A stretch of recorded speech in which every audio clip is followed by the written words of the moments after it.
vous? J'espère que tout se passe bien. Nous continuons dans notre balade de la connaissance. Hier, j'ai fait un cours sur l'amour, amour énergie, amour force, amour carburant de l'âme. Et je vous ai dit que c'est lorsqu'on est rempli de cet amour qu'on peut prétendre avoir un sentiment d'amour pour quelqu'un.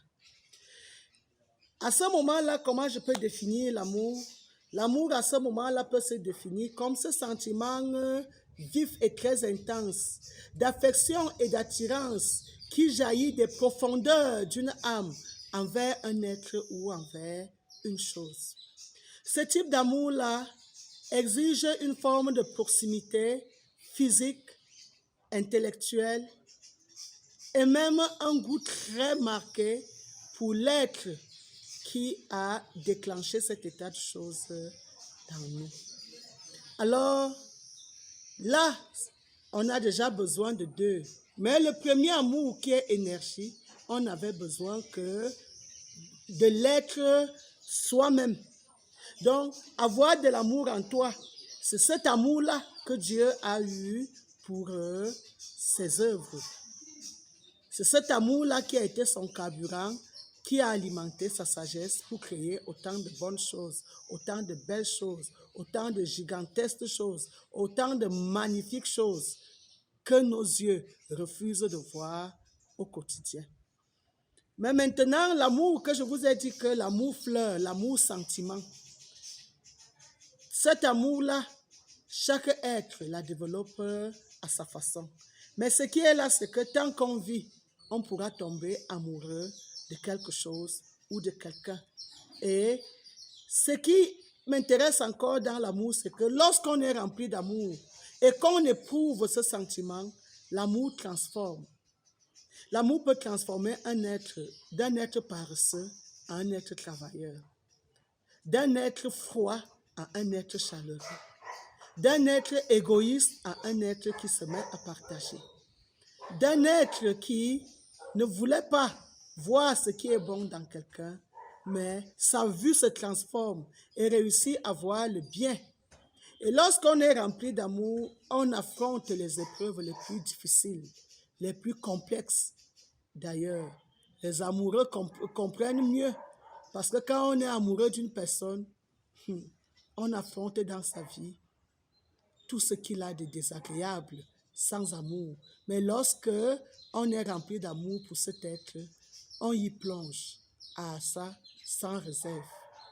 Ainsi, ce sentiment que je veux qu'il soit réveillé dans tout ce que Dieu a créé, c'est au travers de ce sentiment que moi je trouve que notre planète Terre peut être sauvée.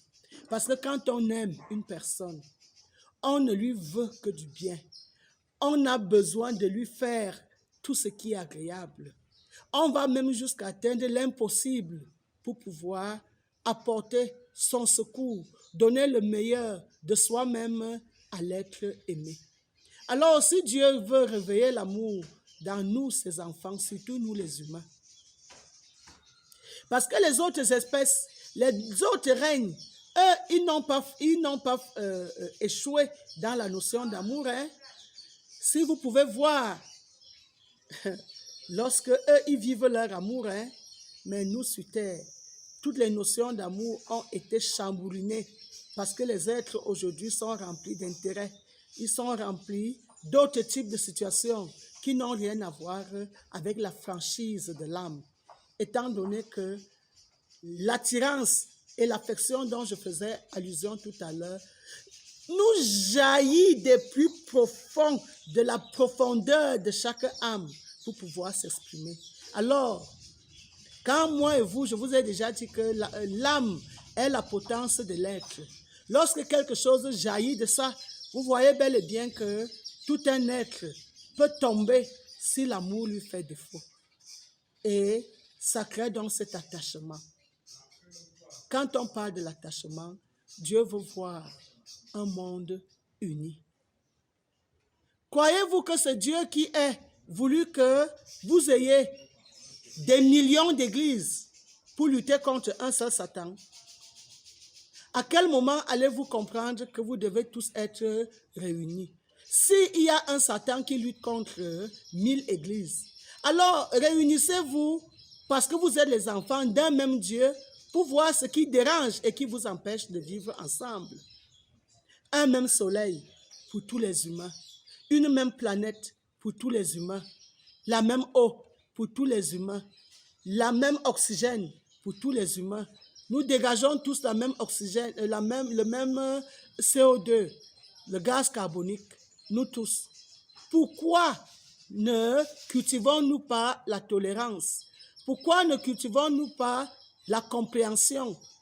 Comprendre pourquoi l'autre est différent de toi.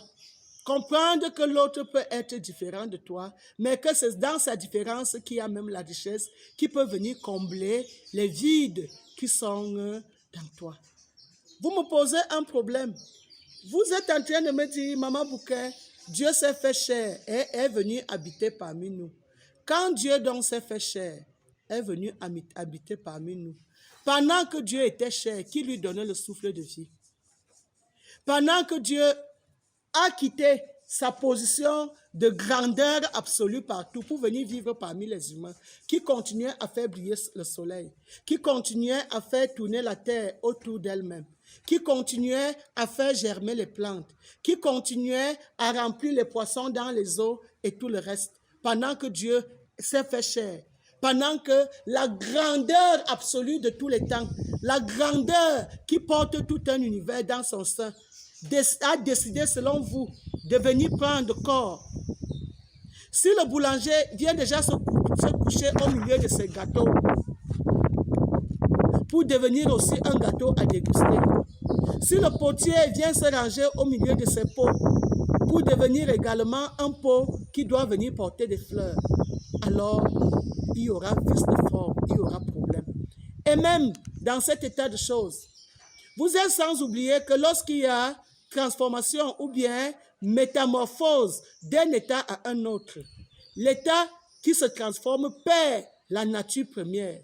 Si donc Dieu s'est transformé en un homme, vous ne pouvez plus demander à cet homme ce que vous demandiez au Dieu qui était à l'état brut, parce qu'il y a eu métaphore, il y a eu métamorphose. Chacun de nous connaît que l'être humain change beaucoup de forme dans son processus de l'œuf jusqu'à un être complet. Vous n'allez plus demander à un être complet ce que vous étiez en train de demander à l'œuf. Ainsi, vous n'allez plus demander à un Dieu fait chair ce que vous étiez en train de demander au Dieu créateur de toutes choses. Parce que le Dieu fait chair est déjà devenu un homme mortel et qui est né, qui a vécu et qui est mort. Pendant qu'il y a le Dieu créateur qui est resté éternel, omniprésent, omniscient et omnipotent. Et aujourd'hui, vous êtes embrouillé au milieu des deux systèmes. Est-ce le Dieu devenu homme? Est-ce le Dieu resté créateur de l'univers? Quel est même le Dieu à qui vous adressez les prières? Et quand aujourd'hui vous louez le Dieu devenu homme, le Dieu devenu homme, fait-il germer les plantes? Gère-t-il le vent? Le Dieu devenu homme, qu'est-ce qu'il fait pour garder les autres planètes autour du système solaire? Le Dieu devenu homme, que fait-il pour garder les autres galaxies de l'univers en vie et d'une façon constante? Il y a besoin de réviser les méthodes. Chez moi, on dit, il n'y a que les idiots qui ne changent pas. Révisez votre vision. Regardez encore vos fondements. Vous allez comprendre qu'il y a erreur. Erreur, erreur. Et on ne peut pas perdurer dans les erreurs. Il est temps que les erreurs soient corrigées et qu'on regarde la vérité en face telle qu'elle est et non que telle que certaines petites personnes ont voulu imposer la vérité à l'humanité. L'heure de la vérité a sonné sur la terre. Réveillez l'amour qui s'endort en vous, l'amour réel, l'amour de l'autre. Et quand on est rempli d'amour, on cherche à connaître la vérité telle qu'elle est. Oui, Maman Bouquet, je vous reviens encore très bientôt. Révisons-nous en vérité.